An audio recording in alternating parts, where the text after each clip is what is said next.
दीपक देता है रोशनी फैलाने की प्रेरणा, फलदायी वृक्ष देता है देने की प्रेरणा, मधुबन देता है महकते रहने की प्रेरणा, महान व्यक्ति देते हैं जीवन जीने की प्रेरणा। आओ प्रेरणा से दें हम सभी को प्रेरणा।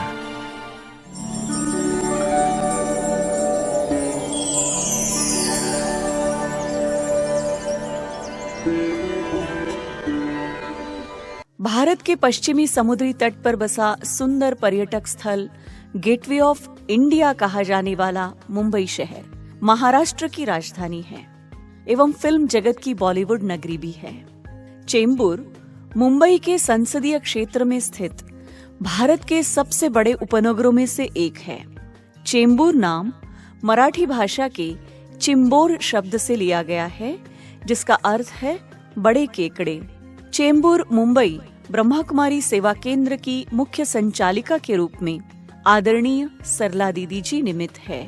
आपका जन्म 1962 में उल्लासनगर में हुआ। बचपन से ही आप पढ़ाई लिखाई, सेवा भावी एवं भक्ति भाव से भरपूर थी। आप सरल चित्त, दयालु, मिलनसार एवं सहयोग भावना आदि गुणों से भरपूर है। परमात्मा की खोज में आपको 1979 में उल्लासनगर से ही ईश्वरीय ज्ञान की प्राप्ति हुई। आश्रम के योगयुक्त वातावरण एवं पवित्रता ने आपको आकर्षित किया। 1983 में आपको संस्था के मुख्यालय माउंट आबू में अव्यक्त बापदादा से मिलन मनाने का सौभाग्य प्राप्त हुआ। परमात्मा से ईश्वरीय वरदान प्राप्त करके आपने अपना जीवन प्रभु अर्पण किया।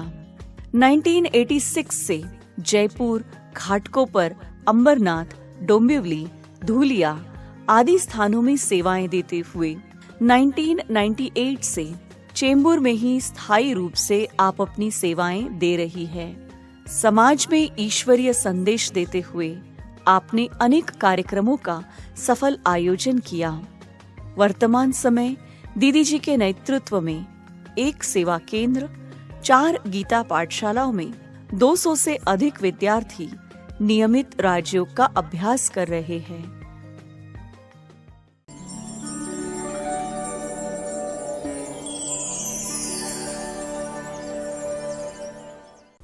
बचपन से मुझे पढ़ाई में शौक था और मेरा लौकिक जन्म 1962 में सिंधी कम्युनिटी में, सिंधी परिवार में हुआ और आध्यात्मिक परिवार में हुआ। परिवार में हमारे माता पिता तथा भाई बहनों को भी सत्संग में रुचि थी। इसी प्रकार से मैं भी पढ़ रही थी। तो जब मैं 6th स्टैंडर्ड में पहुंची तो उस समय मेरी स्कूल फ्रेंड थी, उनके घर में गीता पाठशाला चलती थी और वो स्कूल फ्रेंड मुझे कुछ न कुछ बताती रहती थी, ज्ञान की बातें, स्वर्ग की बातें, विनाश की बातें। और विनाश की बातों में वो बताती थी कि अंत में सबके घर में बाढ़ आएगी लेकिन हमारे घर में नहीं आएगी। ऐसे ही फिर बोलती थी सब टूट फूट जाएगा लेकिन हमको कुछ नहीं होगा। तो मैं बचपन में सोचती थी कि ऐसे कैसे हो सकता है, जबकि वही एरिया है, वही घर है, वहाँ ही है, तो इनों के घर में कैसे नहीं आएगी बाढ़। लेकिन खैर फिर मैं सोचना छोड़ दिया था और फिर आध्यात्मिकता में मैं व्रत वगैरह रखती थी, कथा सुनती थी, शिव मंदिर में पानी की लोटी भी चढ़ाती थी कभी कभी, और फिर कभी संतोषी माता का व्रत भी रखती थी। तो इस प्रकार से मैं बचपन में चल रही थी। और फिर सत्संग सुनने जब जाते थे तो उस समय भी ऐसे कई बातें सुनते रहते थे कि हमें रोज़ ज्ञान सुनना चाहिए, अच्छी बातें सुनना चाहिए। और इसके अलावा मनुष्य जीवन बहुत श्रेष्ठ है, तो वो सिर्फ अपने लिए नहीं होना चाहिए, दूसरों के लिए भी होना चाहिए, तभी हमारा मनुष्य जीवन सफल होता है। तो ऐसी ऐसी बातें सुनकर के मुझे भी लगता था कि मेरा भी जीवन साधारण नहीं होना चाहिए, अन्य व्यक्तियों की तरह नहीं होना चाहिए। हाँ, लेकिन कुछ अलग होना चाहिए, कुछ विशेष होना चाहिए। क्या होना चाहिए ये मुझे पता नहीं था, लेकिन कुछ अलग होना चाहिए ये ज़रूर तमन्ना मन में रहती थी। और उसमें मुझे सत्यता भी बहुत प्रिय थी, कि सत्यता को हमेशा मुझे साथ देना चाहिए, ऐसे ऐसे ख्यालात आते थे। तो जब मैं ये ज्ञान की बातें 6th स्टैंडर्ड में सुनती थी तभी तो मेरे पल्ले कुछ नहीं पड़ा, लेकिन फिर धीरे धीरे 2-3 साल के बाद जब मैं 9th स्टैंडर्ड में पहुंची तो एक बार मैं अनायास ही ऐसे ही स्कूल फ्रेंड के घर में गई थी। वहाँ पर कोई नहीं था, लेकिन फिर वहाँ एक चित्र था शिव बाबा का, किरणों वाला चित्र। तो उस चित्र को मैंने देखा, वो बहुत ही मुझे अट्रैक्ट कर रहा था ऐसे चित्र। तो मैं पास में जाकर के देखा और उसके नीचे पढ़ा, और उसमें लिखा हुआ था कि भगवान वाच, कि अगर आप मुझे एक जन्म में याद करोगे, पवित्र बनोगे, योगी बनोगे, तो मैं 21 जन्मों का दैवी स्वराज्य दूंगा, उसकी प्राप्ति होगी। तो ये सोचकर कि मुझे बहुत खुशी होने लगी, क्योंकि भक्ति मार्ग में भी मेरा ऐसा बेज था। भक्ति में जब मैं कथाएं सुनती थी तो उसमें एक बार की बात है कि उसमें सत्संग में बताया गया कि एक व्यक्ति बहुत ही अच्छी तरह से साधना कर रहा था। 8 दिन उसने घोर तपस्या किया। तो 8 दिन के अंदर ही भगवान ने उनको दर्शन दिए और कहा कि मांगो जो मांगना है। तो ये बातें सुनकर, ये कथाएं सुनकर मुझे भी विचार आता था कि ये तो बहुत अच्छी बात है कि सिर्फ 8 दिन तपस्या करो और फिर जब वो पूछेंगे मांगने के लिए वरदान तो जीवन भर के लिए ले लेने का, फिर मेहनत से भी छूट जाएंगे, आराम से जीवन व्यतीत करेंगे। तो मैं सोचती थी क्यों ना मैं भी ऐसा करूं, ऐसे ऐसे ख्याल आते थे। लेकिन फिर मैं सोचती थी कि तपस्या कैसे करूंगी और कहाँ जाऊंगी, क्योंकि मैं तो एक कन्या हूँ, लड़की हूँ, तो मुझे तो कोई छुट्टी देगा भी नहीं, मैं कहाँ जाऊंगी। ये तो पुरुष लोग ही कर सकते हैं, लड़के लोग कर सकते हैं। ये सोच के फिर मैंने छोड़ दिया बातों को। फिर ऐसे ही आगे बढ़े। फिर जब 9th में पहुंची और वो जो चित्र देखा और उसमें जो भगवान वाचा लिखा हुआ था, तो ये बात मुझे बहुत पसंद आई कि देखो सिर्फ एक जन्म, हमको पवित्र बनना है, योगी बनना है, और उसके बाद हमें 21 जन्मों के लिए प्रारब्ध मिल रही है। तो ये तो बहुत अच्छी बात है। तो ऐसे मुझे खुशी हुई बहुत। फिर मैं चली गई, क्योंकि कोई थे ही नहीं समझाने वाले वहाँ पर, तो मैं चली गई। लेकिन कुछ ही दिनों में फिर वहाँ पर कोर्स अरेंज हुआ, ग्रुप कोर्स। तो उसमें घाटकोपर से एक बहन रोज़ आती थी, कोर्स कराती थी। तो वो कोर्स करते करते मुझे बहुत अच्छा लगता था, क्योंकि मैं चाहती थी कि ऐसी कोई जगह हो कि जहाँ हमारा ध्यान भंग न हो, डिस्टर्ब न हो, और शांति से हम अच्छी तरह से भगवान को याद कर सकें। क्योंकि पहले हम मंदिरों में जाते थे, लेकिन वहाँ भी देखते थे कहाँ भीड़ होती थी, तो कहाँ पर फिर कोई कहाँ भी खड़े हो जाते थे, तो डिस्टर्ब होता था। तो यहाँ पर मुझे बहुत मज़ा आता था कि उसमें भी ज्ञान सुनते सुनते ऐसे लगता था कि यही सत्य है, यही सत्य है, यही सत्य है, मेरे दिल से निकलता था। और जब वो योग कराते थे कमेंट्री से, तो उसमें तो बहुत ही सुंदर अनुभव होते थे, एकदम हल्के हो जाते थे और दिल से भी बहुत खुशी मिलती थी कि माना मैं जो पाना चाहती थी ये वही है, यही सत्य है और कुछ नहीं है इससे बढ़ कर के, यही सब कुछ है, मेरे दिल से एकदम निकलता था और मैंने अनुभव भी किया। तो जब से मैंने कोर्स किया, ज्ञान सुना, तभी से मैंने एक दिन भी वहाँ जाना मिस नहीं किया। और मैं परिवार से अकेली ही ज्ञान सुनने आती थी। और गीता पाठशाला से सेंटर बहुत दूर था, डोंबिवली सेंटर। तो वहाँ जाने के लिए कम से कम 1 घंटा लगता था बस में, फिर ट्रेन में। तो हमारे परिवार वाले कन्याओं को थोड़ा सा बंधन में रखते हैं, जल्दी बाहर जाने की छुट्टी नहीं देते हैं। तो हमको भी बहुत ही डांटते थे कि तुमको नहीं जाना है, कहाँ जाती हो, कहाँ जाके फंस जाओगी, पता नहीं क्या होगा, ऐसे ऐसे बोलते थे। और मेरा बड़ा भाई भी बंदर डालने लगा कि कहीं ये फंस न जाए, कहाँ चली जाती हो तुम ब्रह्मा कुमारीज में। आजकल ऐसे ऐसे होता है, तुम भी फंस जाओगी। तो मैं उनको प्यार से बताती थी कि आप आकर के देखो तो सही कि मैं कहाँ जाती हूँ। आपको अगर ऐसे लगता है तो आप मेरे पीछे पीछे आइए, देखिए कि मैं कुछ गलत कर रही हूँ क्या, तो फिर मैं नहीं जाऊँगी, आप खुद देखिए। लेकिन वो लोग बोलते थे नहीं हम नहीं आएंगे। हम आने के लिए भी तैयार नहीं थे और मुझे भी छुट्टी नहीं देना चाहते थे। लेकिन मैं कभी भी रुकी नहीं, क्योंकि मेरा बड़ा भाई ये भी बोलता था कि अगर तुम कल से जाओगी ना तो मैं टांगे तोड़ दूंगा। तो लेकिन दूसरे उस समय तो मैं कुछ नहीं बोलती थी क्योंकि बड़े थे, मैं बहुत छोटी थी। लेकिन दूसरे दिन जब मुरली क्लास का टाइम होता था तो उस समय मुझे घर में चैन ही नहीं आता था, माना जैसे पैर रुकते ही नहीं थे और मैं तो चली जाती थी मुरली सुनने के लिए। और मुरली सुनने के बाद लास्ट में जब योग करते थे ना तो उस समय मैं बाबा को बोलती थी कि बाबा देखो मेरे भाई ने तो डराया हुआ है ऐसे ऐसे, तो अभी मैं घर जाऊंगी तो आप ही उसको शांति देना और वो मुझे कुछ नहीं बोले, क्योंकि मैं भी डरती थी उनसे, बड़े भाई से। माता पिता से नहीं डरती थी लेकिन बड़े भाई से डरती थी। तो फिर उसके बाद मैं घर जाती थी ना तो मैं सचमुच अनुभव करती थी कि वो कुछ नहीं बोलता था, शांति रहता था। तो मैं खुश होती थी बहुत कि देखो बाबा ने मुझे कितना मदद किया। तो ऐसे करते करते वो बोलते रहते थे और मैं तो जाती रहती थी। इसके बाद फिर मेरी पढ़ाई एसएससी पूरी हुई। फिर मुझे दूसरी जगह एडमिशन लेना था कॉलेज में। तो वहाँ पर 2 कॉलेज थे उल्लासनगर में। तो एक कॉलेज जो था वो स्टेशन के नज़दीक था, रेलवे स्टेशन के नज़दीक। तो मैंने सोचा कि मैं वहाँ ही एडमिशन लूँगी ताकि मैं वहाँ से जल्दी जल्दी डोंबिवली सेंटर में आना जाना कर सकूँ कॉलेज के बहाने, क्योंकि ये लोग तो छुट्टी देते नहीं हैं जल्दी, बड़ी मुश्किल से छुट्टी देते हैं।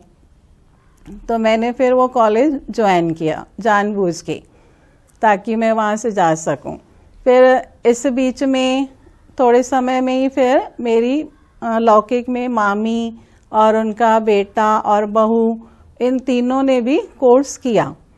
तो मामी और उनकी बहू को तो मैंने उनके घर में ही कोर्स कराया, तो वो लोग भी ज्ञान में चल पड़े, उनको साक्षात्कार हुआ। और फिर मेरे मामी के बेटे ने डोंबिवली सेंटर में कोर्स किया।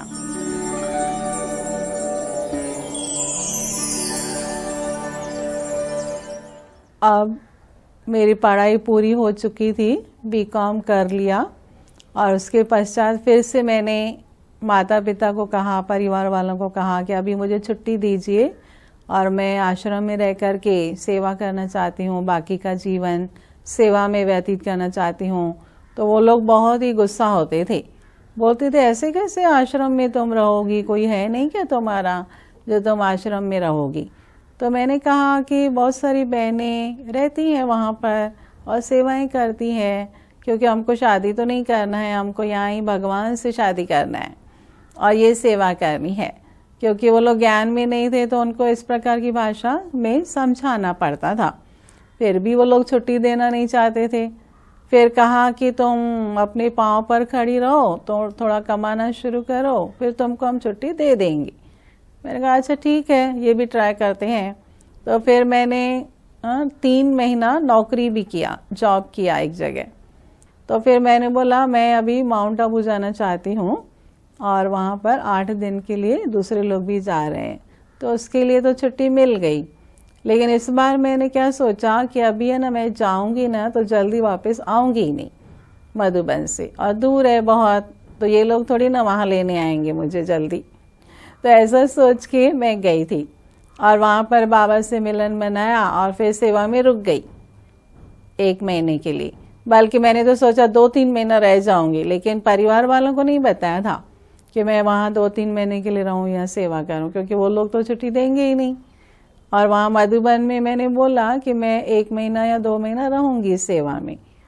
तो शांतामणि दादी उस समय सेवा के ऊपर इंचार्ज थे, तो उन्होंने कहा कि तुमको बंधन है, फिर तुम कैसे सेवा में आई। तो मैंने उनको बोला मैं युक्ति से आई हूँ। तो वो बहुत खुश होते थे कि अच्छी बात है कि तुम युक्ति से सेवा करने भी पहुँच गई हो।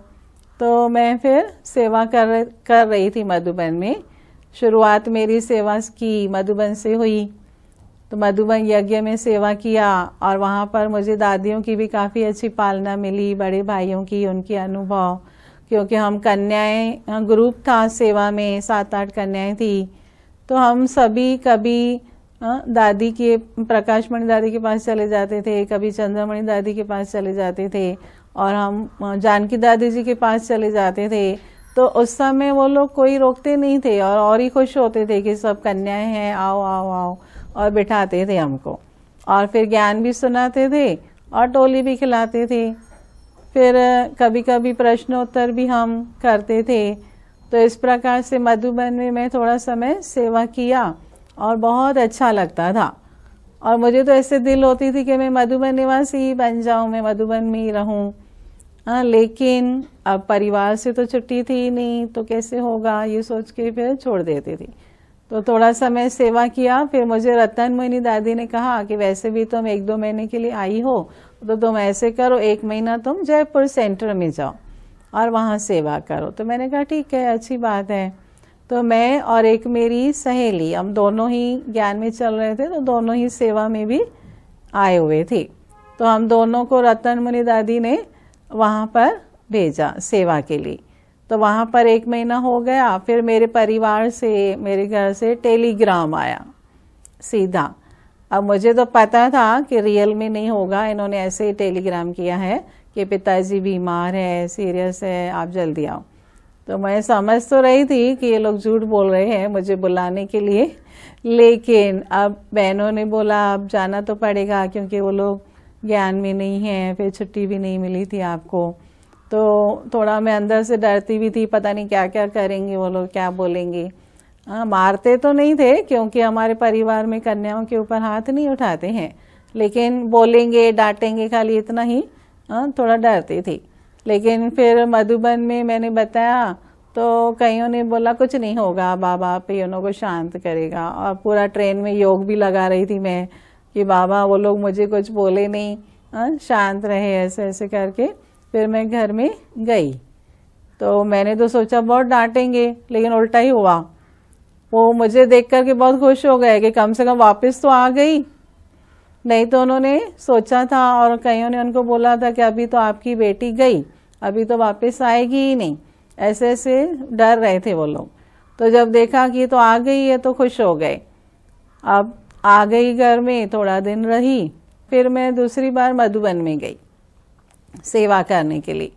तो इस बार फिर मैंने वहाँ 1 महीना सेवा किया, और घर में बीच बीच में पत्र लिखती रही कि यहाँ पर ये प्रोग्राम है, इसके बाद आऊँगी। फिर बोलती थी कभी कॉन्फ्रेंस है, 8 दिन के बाद आऊँगी। फिर 8 दिन हो जाते थे, फिर बोलती थी 15 दिन के बाद आऊँगी, अभी कुछ खास प्रोग्राम है तो आऊँगी। ऐसे करते करते 1-1.25 महीना मैं मधुबन में रह गई। और फिर वहाँ नलिनी दीदी जी भी आए हुए थे घाटकोपर से, तो उनको भी मैंने सब बताया कि यहाँ हम सेवा कर रहे हैं और ऐसे ऐसे हैं। तो फिर दीदी ने कहा कि ठीक है, तुम्हारी सेवा करने की दिल है तो तुम घाटकोपर सेंटर पर चलो हमारे साथ। 1986 में आखिर बंधन टूटे और फिर मैं आश्रम पर रहने के लिए आई। ये मेरे लिए सबसे बड़ा यादगार दिवस था। और जो मेरी दिल थी कि मैं आश्रम में रह के अनेकों की सेवा करूं, मेरी जीवन कुछ अलग होनी चाहिए, विशेष होनी चाहिए, तो वो मेरा सपना साकार हो रहा था। इसलिए बहुत बहुत खुशी हुई मुझे। तो इस प्रकार से फिर मैं वहाँ सेवा में व्यस्त हुई, और उसमें मैं विशेष नलिनी दीदी के साथ बहुत ही फ्रैंक थी। उनके साथ बातें करते समय ऐसे लगता था कि वो जैसे मेरी फ्रेंड है। तो जैसे फ्रेंड के जैसे ही मैं सब बताती थी उनको, कुछ भी छिपाती नहीं थी। और दीदी भी मेरे से जैसे फ्रेंडली मना व्यवहार में आते थे और हंसते भी थे बहुत, मैं भी हंसाती थी बहुत। तो इस प्रकार से सेवा चल रही थी। तो उसमें मुझे नलिनी दीदी से स्नेह, प्यार और गाइडेंस बहुत अच्छा मिलता था, और हर बात मैं उनसे शेयर करती थी। इसलिए मुझे कहाँ भी कोई तकलीफ नहीं होती थी कि मैं क्या करूं, और कंफ्यूज नहीं होती थी कभी, क्योंकि मुझे कंफ्यूज होके रहना, घुट घुट के रहना, ये मुझे पहले से ही पसंद नहीं था। कि मैंने कहा देखो रहना है तो अच्छे से रहना है, तो इसलिए जो भी बातें आती थी सेवा की फील्ड में, संगठन में, कभी ऊंचाई नीचाई, तो मैं दीदी से ज़रूर शेयर करती थी, उनको बताती थी और गाइडेंस लेती थी, और फिर आगे सेवाएं चलती रही। तो इस प्रकार से सेवा की फील्ड में आगे बढ़ते रहे।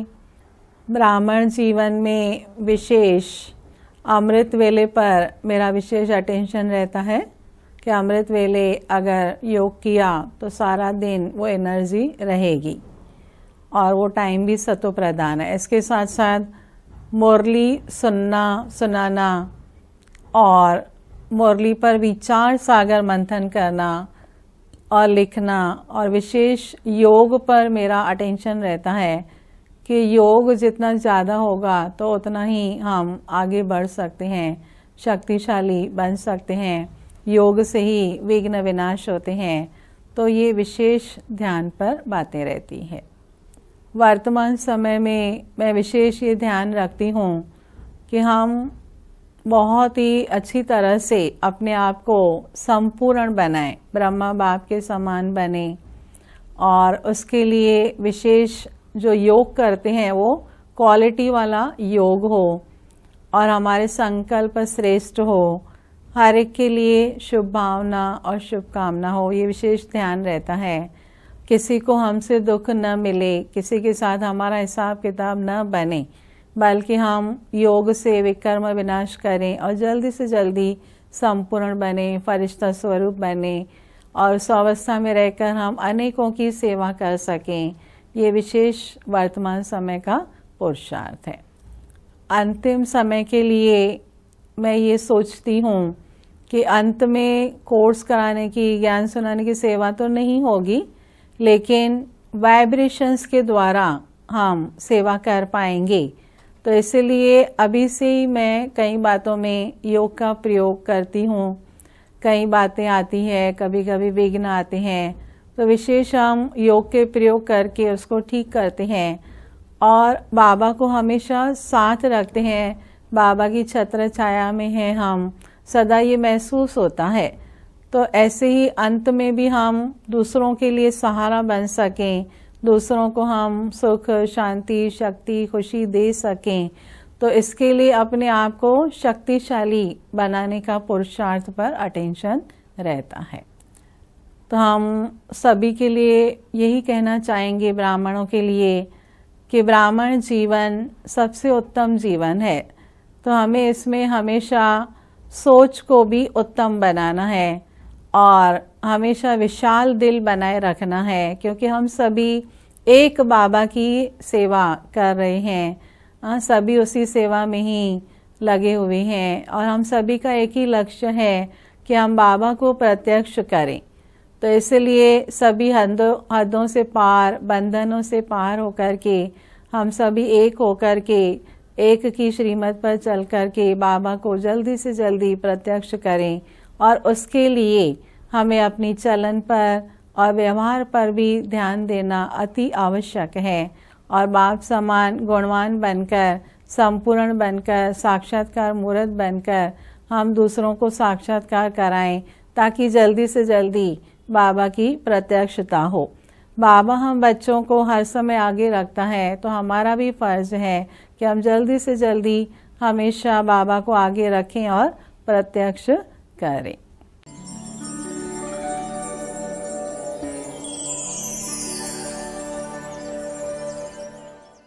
She, with her words, she enlightens us. If the one thing that I really like about her is when she speaks Murli or the godly versions, she gets aligned with those words, and it's not just we hear her words, but we feel the power inside those words. And when we hear those words, that enlightens us, and that's what makes us, it makes it.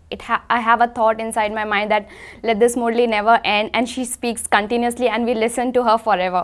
और सबसे बड़ी बात दीदी जी की स्नेह की शक्ति, स्नेह और शक्ति, इन दोनों का कॉम्बिनेशन हमने दीदी जी में देखा। जब जब हमें शक्ति की महसूसता होने लगती थी, दीदी जी अपने स्नेह से शक्ति भर देती थी, और जब जब हमें स्नेह आता था तो सेवा के लिए दीदी जी शक्ति भर देती हैं। और इस प्रकार के इन तीनों गुणों से हमने देखा आज भी हमारे सेवा केंद्र की बहुत उन्नति हो रही है, और हमने बड़े बड़े रिकॉर्ड्स भी कायम किए हैं। और दीदी जी का इकोनॉमी का पार्ट बहुत अच्छा है। हमें याद है एक बार एक बहन ने कहा था कि हम ये चीज़ है ये ले आएँ, तो दीदी ने कहा नहीं बहुत महंगी है, तो कहा कि हम ले आते हैं दीदी जी। तो दीदी जी ने कहा आपका धन भी तो बाबा का ही धन है। तो ऐसा दीदी जी का इकोनॉमी का पार्ट हमने यहाँ पर देखा।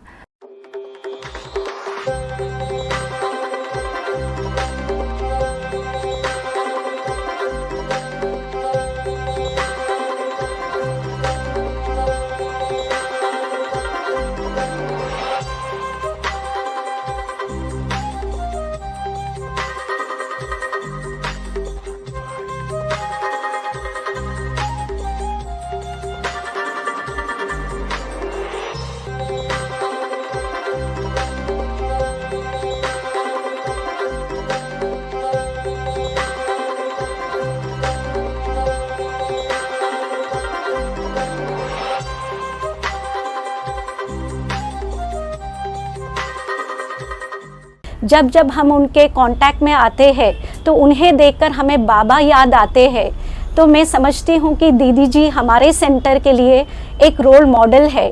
कुमारी होने के नाते हमें दीदी जी से बहुत कुछ सीखने को मिलता है। और हर एक पॉइंट को इतना अच्छा साइंटिफिकली और लॉजिकली एक्सप्लेन करते हैं कि आदमी कन्विंस हो जाता है कि ये जो कह रहे हैं बिल्कुल ठीक है। तो वो प्रेरणा हमें इनसे मिली और उस प्रेरणा से हमारे घर की सिचुएशन जो एक समय डिप्रेशन में थी वो उससे निकल गए हैं, और ऑफिस में जो लोगों से हमारा बर्ताव था वो बहुत इम्प्रूव हो गया है। कि हमें दीदी से बहुत अच्छी प्रेरणाएं मिली। दीदी जैसे जिनका नाम है सरला, वो उसी तरह सरल हैं और रूहानियत की रूह हैं, ज्ञान की गंगा हैं, प्रेम के सागर हैं दीदी।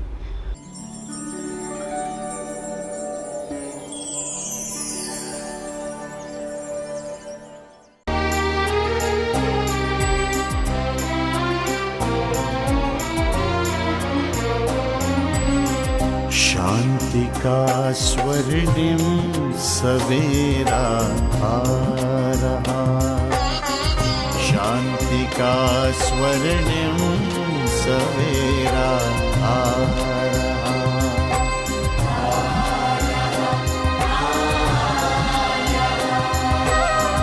दुख अशांति का अंधेरा जा रहा,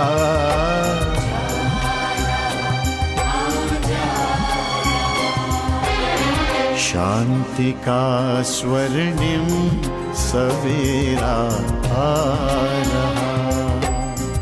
देखिए शिव ज्ञान सूरज वो उदय, देखिए शिव ज्ञान सूरज वो उदय। शांति की किरणें है वो बिखरा रहा, शांति का स्वर्णिम सवेरा आ रहा।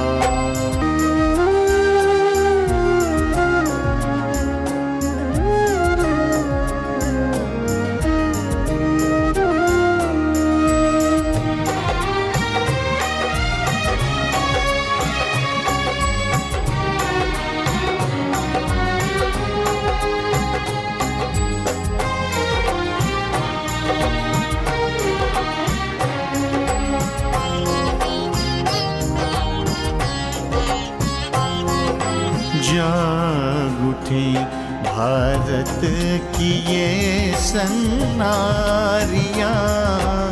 जाग उठी भारत की ये सन्नारियाँ। सद्गुणों से सजती ब्रह्मा कुमारियाँ, सद्गुणों से सजती ब्रह्मा कुमारियाँ। जिनके जग